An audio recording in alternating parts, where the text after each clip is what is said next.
Our main presentation, Transformation Coming to a Company Near You.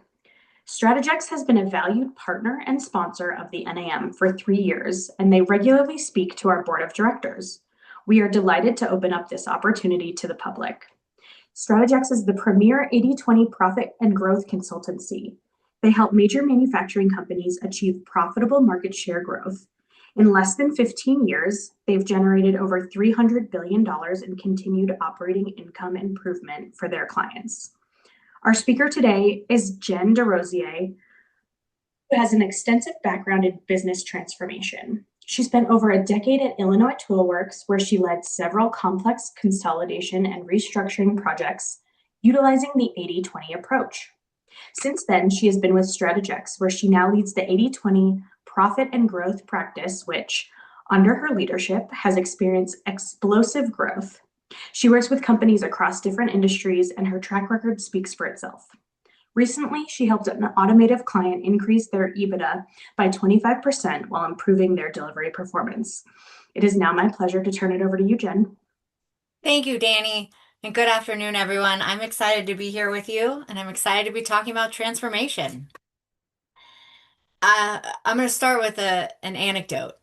A month ago, I was at my kids' school with them. They have a STEAM event, which is an acronym that stands for Science, Technology, Engineering, Arts, and Math. And we were walking around their campus talking about all the extracurricular enrichment activities they do in those categories. And we went to the rooftop garden at my kids' school. I knew they had a garden. I was surprised. I didn't know they had a beehive at the garden. And the school has a beekeeper. And as I was asking my kids about it, my daughter in third grade, Elise, and she started to get excited to tell me about pollination and tell me about how the colony of bees have a mission and they're organized and work together. And as she's talking, she's not telling me things I don't know, but I was thinking about what a fitting analogy it is for business. And I think there's a larger, broader cultural analogy around bees for business. But then she did tell me something I didn't know, and you might not know either. And it will be the analogy I use to talk about transformation today. She said, yeah, and then early in the bee's life, it goes through metamorphosis. And I, you may know that, but I always think, and I told Elise, I know butterflies go through metamorphosis. And she said, yes, and so do bees. A lot of insects go through metamorphosis. So as I read up on it, and I was reflecting on nature and insects and how over thousands of years, insects have perfected the art of transformation through their metamorphosis process. And I found a pretty fitting metaphor for what I believe companies and we see companies go through to effectively transform their business. So, how do those things connect? There are four very clear stages of transformation in the life of a bee. Also, the other reason I had to use a bee and not a butterfly, I felt like the butterfly was too cliche and gets all the credit. And being a Georgia Tech engineer and our mascot being a yellow jacket, I thought once a bee, always a bee. So that's why we get the bee and not the butterfly. Their first phase of transformation is an egg. From an egg, there are then different attributes as it hatches into a larva, transforms next into a pupa, and then finally, in its fully transformed state, becomes an adult bee. So what's the parallel to our companies? Step one of transformation, of the stages of transformation of a company is safety. We must build a stable foundation. This is what the egg does for the bee. Safety is step one. We'll get into all of these in more detail, and I'll give you takeaways for you to think about how this applies to you and your business and where you are today. Step two is measurement. So this is where we really start to see and quantify and understand our business better. We learn in this phase a lot. We grow in this phase a lot. This is the same as the larva phase for the bee. Step three is efficiency. This is where we start to optimize. So we've learned, we've grown, we're measuring the right things in our business, and now we start to optimize around them. We hatch our beginner starter wings, and we are reshaping our systems and processes to be the best version of who we are today. Then the fourth phase is really where the full transformation occurs, and it's where we pivot into effectiveness. This is this is where our businesses truly take flight. We start producing, innovating. We are really thriving in this phase. And so we'll go through each in more detail, but before we do, a provocative thought for you. This is such a trend word in the industry now. We have chief transformation officers. We have investor days where enterprises are talking about their transformation strategy. They are holistic, they're focused on digital. And the first thing we need to say before throwing that out there is we need to decide, where are we headed? There's a couple paths we can take. Do we simply want to be the best version of who we are today? The best version of ourselves that we can be today. That's one path. There is another path, though, arguably more exciting, more growth oriented, more transformative, and that is, do we want to become something entirely different and much better than we are today? And it requires different thinking to get there. And we'll talk about that. We'll talk about some of the tools and my recommendations for how you can think about it. So that's foundation. Where are you headed? We have to decide. The other foundational step of these 4 phases of transformation is you cannot skip the steps. We have to go in order. Just like the bee isn't birthed into perfect flight and honey producing from day one, it must transform and go through the steps in order. Our businesses also have to go through these steps in order to become a viable, productive, thriving company. As Danny said in the intro, we do a lot of strategic management consulting for manufacturers, and clients come to us for all kinds of reasons. Typically, a competitor peer group is maybe outperforming them in the market, or they've heard a lot about 80/20, which is one of our core business advisement practices, and they want to know how it applies to them. Or perhaps they've had successful growth in top line, but nothing is levering and flowing through to the bottom line, and they want to know, can you help? And our answer is yes, we can help. Let's get the data. Let's understand where your business is. And then they often say, great, because we want help through growth. And we say, well, that might very well be the case. You might already have the other 3 stages in place, and you might be ready for growth. But we have to go to the beginning and make sure we have the foundation right and we're stable so that we can achieve that. Can't skip steps. We have to go in order. Stage 1, safety. It doesn't matter what type of business you represent today or where you work. If you're a service company, we're a service company. If you're a heavy industrial manufacturing company, if you're an assembly company, if you're a software company, if you work with people, safety has to be the paramount foundational focus of what you do every day. Your people need to come to work with a certain set of health and attributes and lifestyle, and they need to leave that way too. We say there's no job so important that we can't take the time to do it perfectly safely. Nothing kills a company faster than or more completely than poor safety. And I will offer an anecdote, a short story here as an example. We had a client that we worked with a number of years ago, and they were pretty average, pretty stable when they first approached us and wanted help. They wanted to think about growth, and they started to see some results. Demand was picking up. They were moving at a really nice tick. They started to feel the pressure that comes from growth and demand. And in one of their operating facilities in South Carolina, on the night shift, one of their operators was responsible for making the heat treat bath that evening. They did hardening of steel. Heat treat bath is a process that requires certain steps in a certain order, and he had omitted the addition of the salt at the right time. If the salt isn't added at the right time, eventually the process, it winds up scrapping, and we have to completely scrap the entire vat being produced. And so hoping to avoid that, and probably out of fear of retribution or being fired for the amount of downtime that would cause and inefficiency, and the worker realized he had omitted the salt. Instead of following the normal procedure of letting it convey up a belt and slowly dispersed into the vat.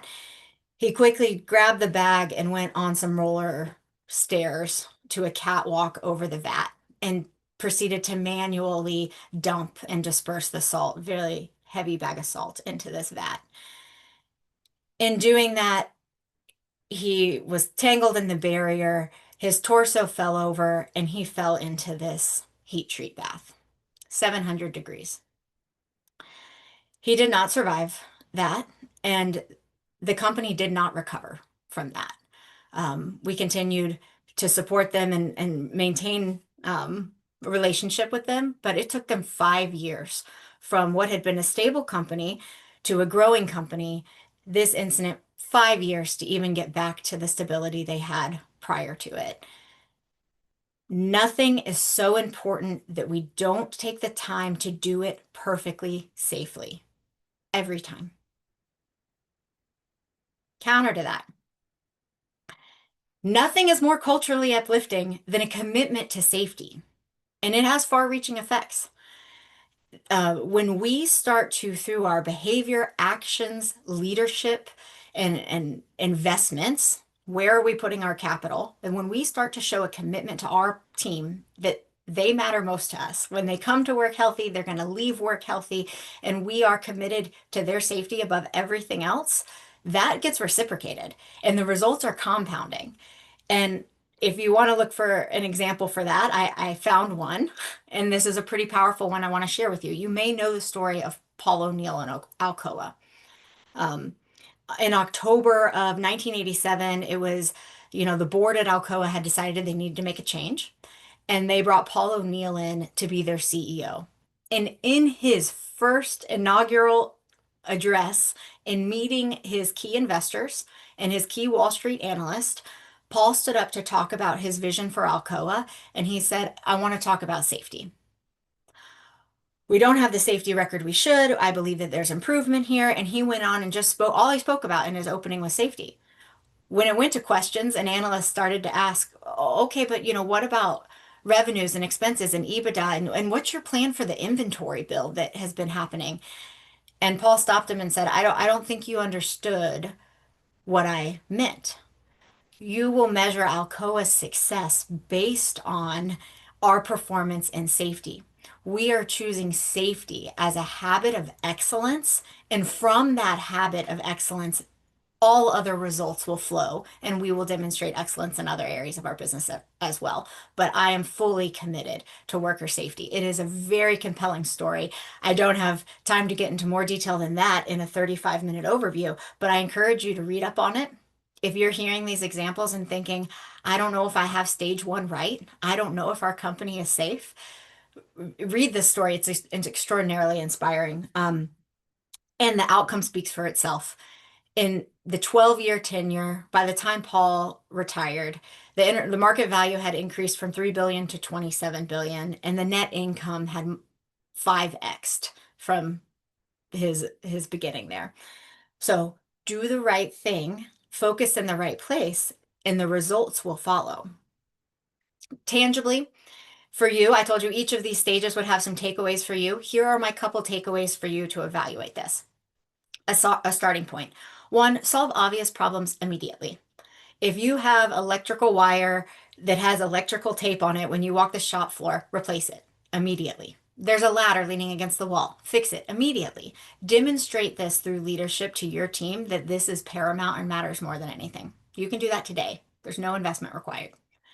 Step two, do an exhaustive post-mortem on the past year's safety incidents.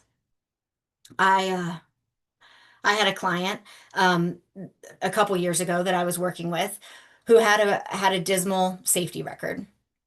They had had a dozen or so serious injuries and fatalities over the prior 2 years. And when we started to talk about this and say this is a core issue that we're going to need to address as a business, they took it seriously. They understood it was a problem, and yet there was some justification of it. But we are the best in our industry. We are an inherently dangerous industry, and we do perform better than our peers. And we have got to challenge that mindset. And so One way that we broke through was doing this, my suggestion for you, number two, this exhaustive postmortem of all the incidents. From the CEO to the executive leadership team through rank and file, we got into a room and did a full day assessment of these dozen or so serious injuries and fatalities. It started with who is the person? What's their name? Um, who's their family? What happened? Getting truly down to the root cause so we could countermeasure. And you go through each one as a vertical and they have their own takeaways. But then when you look at them horizontally across the population, you see, oh, we have a cultural behavioral leadership opportunity here. And they saw that and they've made immense investments and progress and recovery in their SIF rate, certainly. And then beyond that into other safety indicators. So invest the time, it's worth the time. Three is take immediate actions. If you have a machine that always jams, take it offline. If there's perpetual workaround in your organization, shut it down now. Take those actions immediately. Demonstrate to your workers they matter most. And then make meaningful investments in your time and where your leadership spends thought, and also where we allocate our capital. Once we have done this, well, then we've earned the right to move forward into our second stage, which is measurement. I don't know if you've noticed this in your professional career. I certainly have noticed it not only in my professional career, but also in my personal life. That which gets measured gets better, even if we do nothing differently. In your personal life, if you have a habit of getting on the scale every day, you're probably making small checks and adjustments to that all the time. If, routine blood work can certainly help keep us honest and make lifestyle choices. In our business, if we start measuring things like on-time delivery and posting that on visual boards displayed in our manufacturing locations, it gets better.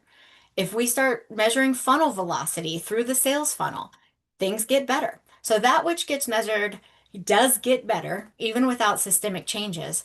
I caution you, however, to not measure too many things because that can be a pretty addictive drug.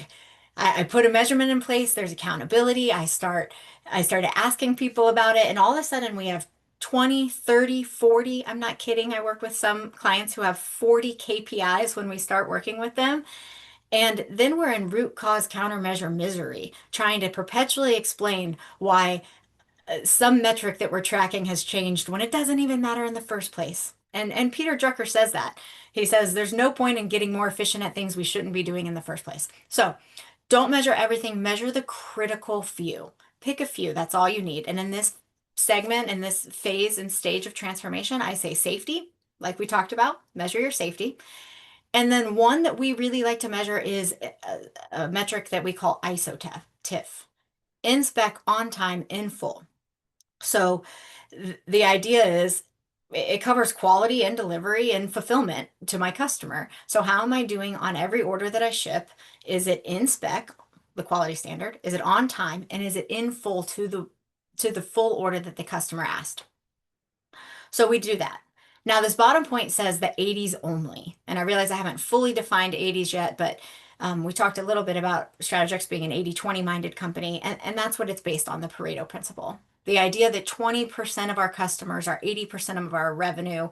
The 80s refer to the very few large customers that are 80% of our revenue. So for the few things you're going to measure, make sure you bifurcate the measurement and do 80s versus 20s separately. You can have an in-spec on time and full of 98%. And then once you bifurcate at an aggregate, but once you dig into it, what you realize is you're actually really, really poorly performing in delivering on time to your large customers. But you get your number up by shipping lots of little orders on time to all the small customers. So we need to segment that measurement. Once we've gotten good at measurement and understanding what the critical few metrics are we need as a business, we need to be able to predict it. We have to be good at forecasting. Part of this stage of our transformation is that we need consistent P&L elements, and it depends on your business model, Maybe it's your bookings, maybe it's your actual billings or revenue. Certainly it's operating profit. We need to be within plus or minus 5% of the absolute value number every month.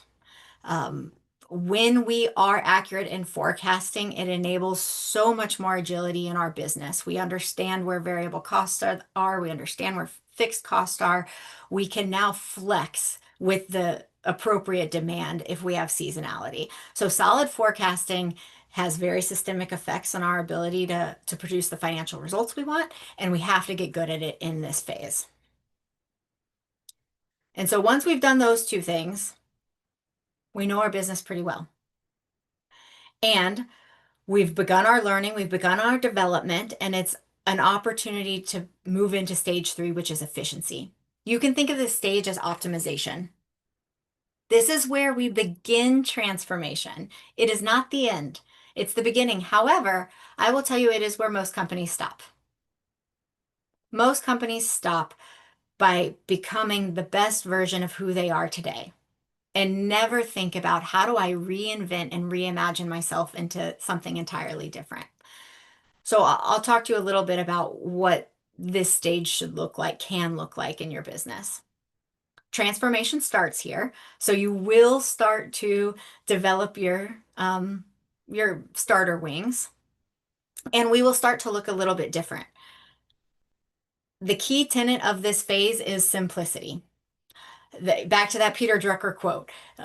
There's no point in getting efficient at something we shouldn't be doing in the first place. This is the time for us to define, where do we need to focus? Where do our profits truly come from? How do we simplify everything else and get really, really, really good at the few things that we want to do well?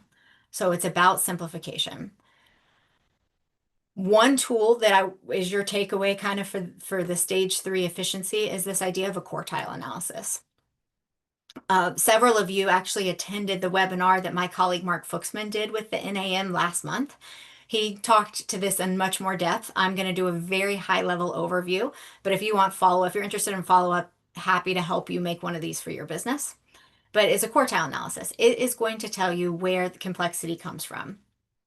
What you do, extract from your system a full year's worth of revenue to your full customer set, and then sort those customers in descending order, so from largest to smallest based on their full year of revenue with you. In this case, in this example, it's 2,000 customers. Customer number 1 would be your highest revenue annual customer. Customer number 2,000 would be your smallest. And break them up into groups of 25%. And you're going to learn something pretty compelling about your business. What you will see typically is that your top quartile of customers are responsible for 89% of your revenue. Next quartile, 7%. And your bottom 50% of customers, 50% of our customers that we transact with, only represent 4% of our revenue, and oftentimes, many times, actually significantly less. I've seen this as low as less than 1% of our total revenue. The compelling part is the next column, because when we look at how we distribute our overhead, energy, effort, resources across these quartiles, what we learn is that it's spread pretty evenly. Traditional accounting and financial allocations would assign it by revenue and say, well, 89% of my revenue gets 89% of my overhead, and that might be a convenient way to close the books. But as a manager who's actually trying to make strategic decisions about your business and which segments are profitable and which segments aren't, you need to question that allocation, because that is not the case. What a more thoughtful analysis and approach will tell you is that you're actually splitting time pretty equally. And the 50% of your customers that are the bottom 50, that are only 4% of your revenue, are almost 50% of your overhead. So the implication on profit is pretty staggering. More than 150% of your company's profit comes from that top quartile. And the opportunity in the efficiency stage for your business and transformation, you have to do this so that we can transform, is to ferret out the segment of customers or the segment. There's lots of ways to do this. You can do it by customers, your product categories, you can do it by your market. The idea is segment your business in a way that you can understand where there's too much effort, overhead, SG&A resource, so that you're actually losing money, and exit those or change it or have a different strategy for how you handle those segments.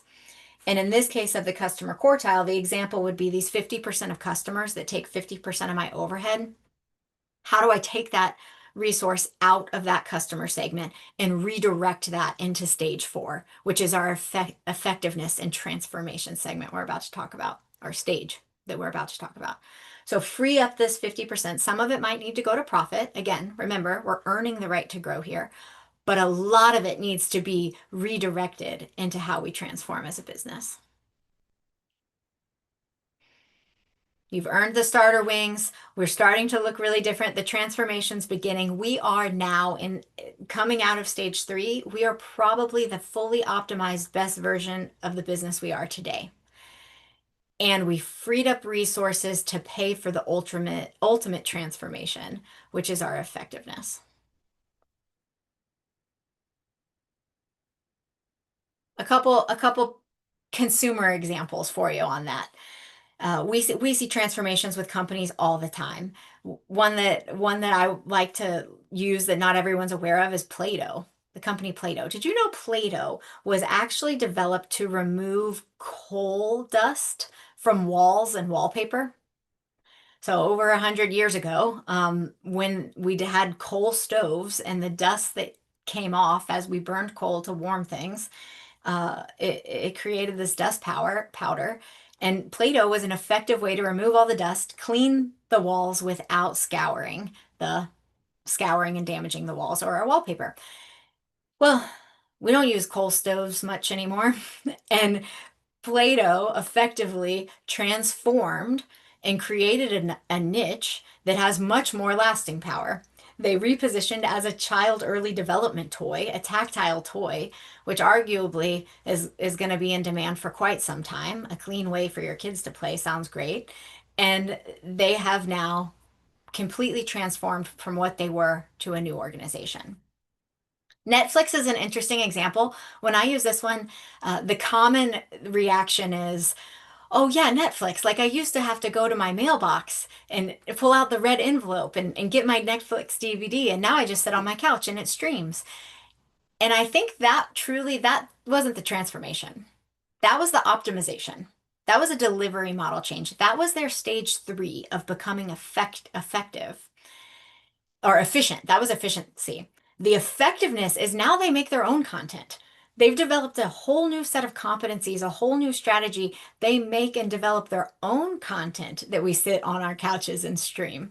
So they've gone through transformations. And in fairness, technology companies have to transform at a more frequent interval than something like a Play-Doh. Amazon, if we were all together, I would say, by show of hands, how many of you did some of your shopping at Amazon last holiday season? And I would wager a guess that everyone would raise their hand. And I would say, great, you bought everyone books. Well, no, that's what they used to sell, right? That was their foot in the door to e-commerce and retail distribution was we can sell books effectively through an e-commerce channel, but they have completely transformed from A to Z, right? So another company that's gone through a reinvention and transformation of what they provide. If you're thinking about transformation with your company, a question to a good line for you to remember is if you change the world, the results will follow. And this is what Paul O'Neill knew at Alcoa. He knew that if I change the world, if I pick safety as my one metric, the results will follow. And they did. I mean, in 12 years, 5 times net income, $24 billion expansion of market value. He changed the world through keeping people safe. The results followed. So nothing transforms a company quite like a mission or the why for your business. So I encourage you to think about that. What is your mission? What is your why? We have a client that we're working with. We started working with them. Um, and like I said, is common. Their CEO came to us and said, I have a need. I need to be more efficient at selling water distribution. Can you guys help with that? We're like, yeah, we can help with that. And it's been a great partnership. And they've been a client of ours for some time now.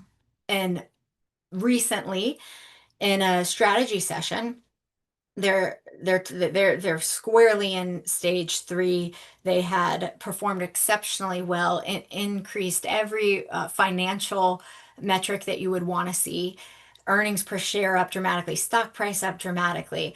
Uh, and they were talking about their mission and vision. And someone in the group in the leadership team said, "Did you know today that 50% in America, 50% of students through their drinking water that they get access to in school are exposed to too much lead?"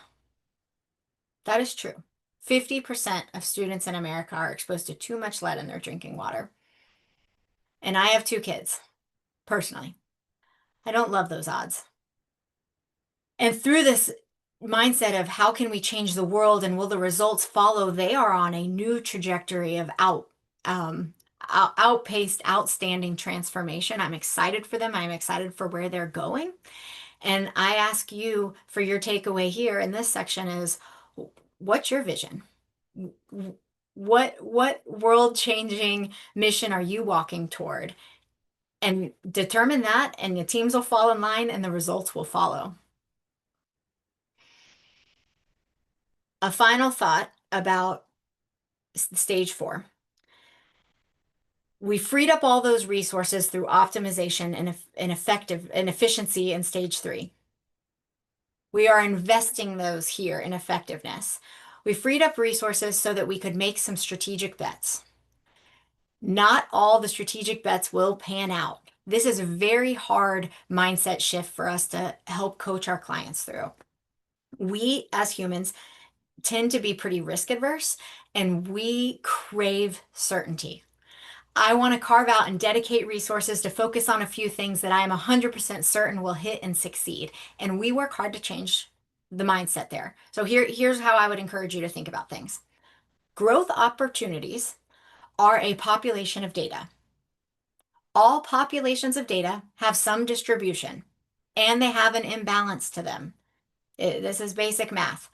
So try to boil things down to thinking like a math problem wherever possible. We have found that if you place large strategic bets on 10 opportunities, two of them are going to be smashing successes and will more than pay for all the others, because I'm going to explain what happened with the rest. So 10 bets, two wildly successful. Six are going to be mediocre. They're going to be okay. They're not going to pan out to their full potential, but they're not going to be losses. And two of them will not work. They will die on the vine. They will not come to fruition. And we will have resourced them appropriately. We'll have given them all the strategy, thinking, time, dedication that they need. However, because of market conditions, something outside of our control will happen. It always does. And the things outside of our control are always negative, or so it seems. And so two of them won't pan out. So we really have to encourage you to think, place 10 large bets. You have to go all in on all 10. Two are going to hit, six are going to be okay, two are going to fail, and you got to think in probabilities here. World-class poker players have learned to think in probabilities in a way different than intermediate and average poker players. What they know is that if I get offered a 10-to-1 payout and 5-to-1 odds, I am going to lose 5 out of 6 times, but the one time I win, my payback is so good that it doesn't matter about those losses. That is a hard mindset shift, but the math makes sense. So think about the math, if it helps motivate you to do so, and place the few bets you need to for this full transformation, because when these hit, now you're a different company than you were before. So recapping before we move into some questions, it's 4 steps. They have to happen in this order: safety, measurement, efficiency, effectiveness. You will get massive gains from the efficiency segment, the efficiency stage. Don't skimp on investing them in the effectiveness stage. Often what we see is we free up these resources, we've optimized our business in stage 3, we take it all to bottom line, and there we are. We end as the best version of who we could be. Instead, make your 10 big bets. Have the 2 hit and win. Pivot to the effectiveness and you will transform.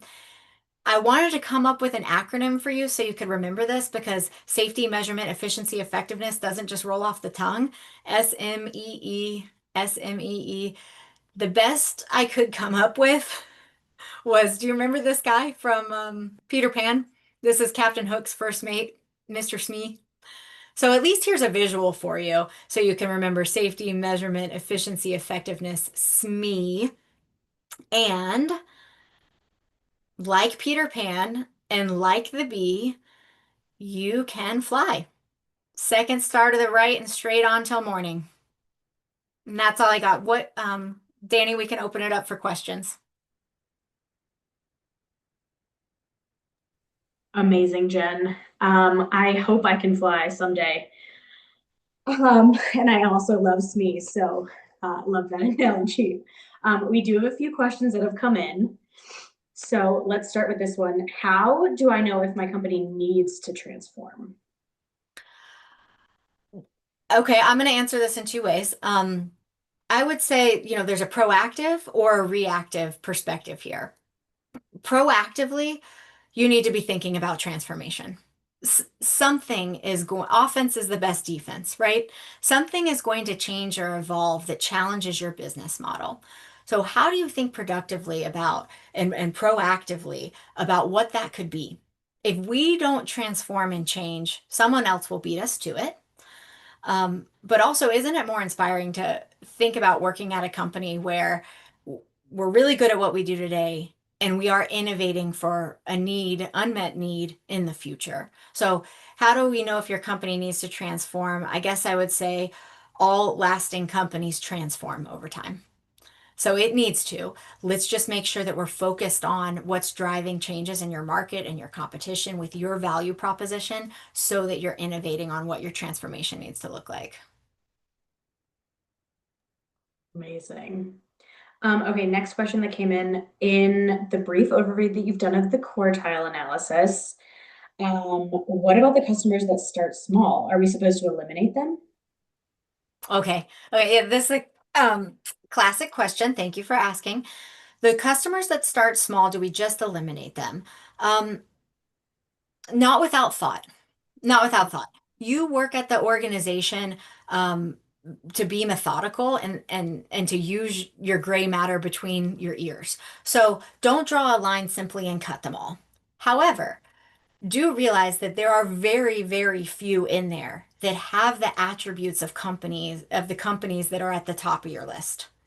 And a common analogy we use is that at the very, very top of your quartile, there's a few customers, maybe 5%, that are whales. They are just enormous and huge, and they have the attributes of whales. That long tail at the bottom of your quartile list, those are minnows. And those are very different species, and they always will be species. So, always will be different species. A minnow can't grow into a whale. So, don't just cut them all, but go through, review quickly, have a bias toward it's probably something I need to serve differently or not transact with. And if there's a couple that are pseudo baby whales, peel them out, and they can be one of your strategic bets that you make. But by and large, have a bias. Most of them are going to go unless they have the attributes of a large customer. Makes sense. Okay, this question is, can you elaborate on what a well-vetted bet means first from the Strategex perspective? Yes, that's a great question. So there are some key questions in, first of all, there's a couple attributes. One is what investment do we need to make to fully support and fund going after the opportunity? And then what's the return? So do the pro forma financials. To determine those things, though, there are some key questions you can answer. You can add, what's the size of the market that you're targeting? Um, who has the share today? Why do they have it? Why would I earn the right to have that share? Who are the key contacts? So there's a list of questions that you're going to want to go through to define basically what your compelling value proposition or unique solution would be, and that it is a attractive market size. Also, probably not a dramatically shrinking market.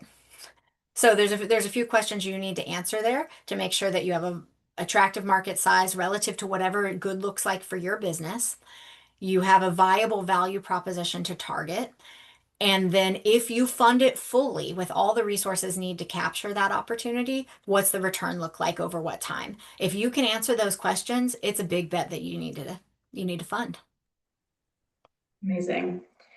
Okay, this next question is, can you please talk of an example where you said 80/20 was not the right approach for a company which had measurement in place? And there's a couple follow-ups, like maybe due to industry or stage of life cycle, corporate culture. Is there anything else? Um, so yeah, so great question. 80/20, I am pretty fortunate. I graduated from Georgia Tech and went immediately to work in industry for a decade for a company whose operating philosophy was 80/20. So, right, wrong, or indifferent, it is all I know about the professional world. And I have gotten to see 80/20 work on every continent except Antarctica, though I'm sure there's some application, and in every business model. If you sell products or services and you have customers, 80/20 thinking applies to you. Now, it does not apply the same way twice. We have worked with wealth management companies. We have worked with debt collection companies. We've worked with massive vertically integrated manufacturing companies. 80/20 applies differently everywhere, but it applies to you somehow. So there is some form of thinking there. Um, the Some of the data analysis doesn't always apply. I showed you a quartile. We do have examples where it is not as relevant to use a quartile. Sometimes in SaaS applications, we talk about other metrics like a key ratio, or uh, some other form of data analysis. So the tools change, but the thinking is always there. Danny, was there a second part to that I didn't answer? No, I think that pretty much covers the question. But And if the for the person person wants, who asked, yeah. if there's something else you want to fill in, let us know. Yeah, if you want to talk And I specifically about a market dynamic or a business model that you think would challenge it, I'd welcome a follow-up. Amazing. We do have another question, and I want to be cognizant of everyone's time. But so this question is, we're a company who's been involved with 80/20 for over 5 years, and progress seems to have stalled. How do we get the ball rolling again? Oh, that's a fantastic question. So maybe you are in that stage three. So you have done the initial, so we have safety as a foundation, it's paramount. You've done the measurement. You looked at your quads, your quartiles. How's my inspec on time in full? I've bifurcated my metrics for 80s and 20s. And now I have the segmentation. Um, the question is the segmentation still valid? We're 5 years in. Did we put segment strategies in place? Did we dedicate the resources to each of those unique and different segment strategies? For the record, some of our segments should be invest and grow. Some of them should be maintained. Some of them might need to be turnaround or divest or exit. So, do I have variability in those segments is a key question to ask yourself. If no, we need to go back to segmentation and say, am I really treating parts of my business differently as I should? If yes, let's review our segment strategies and say, how do I need to jumpstart my growth segments? And I see we're at time, but I would look again at segment strategies, see how I'm freeing up resources, and am I placing some entrepreneurial new bets on new transformative ideas?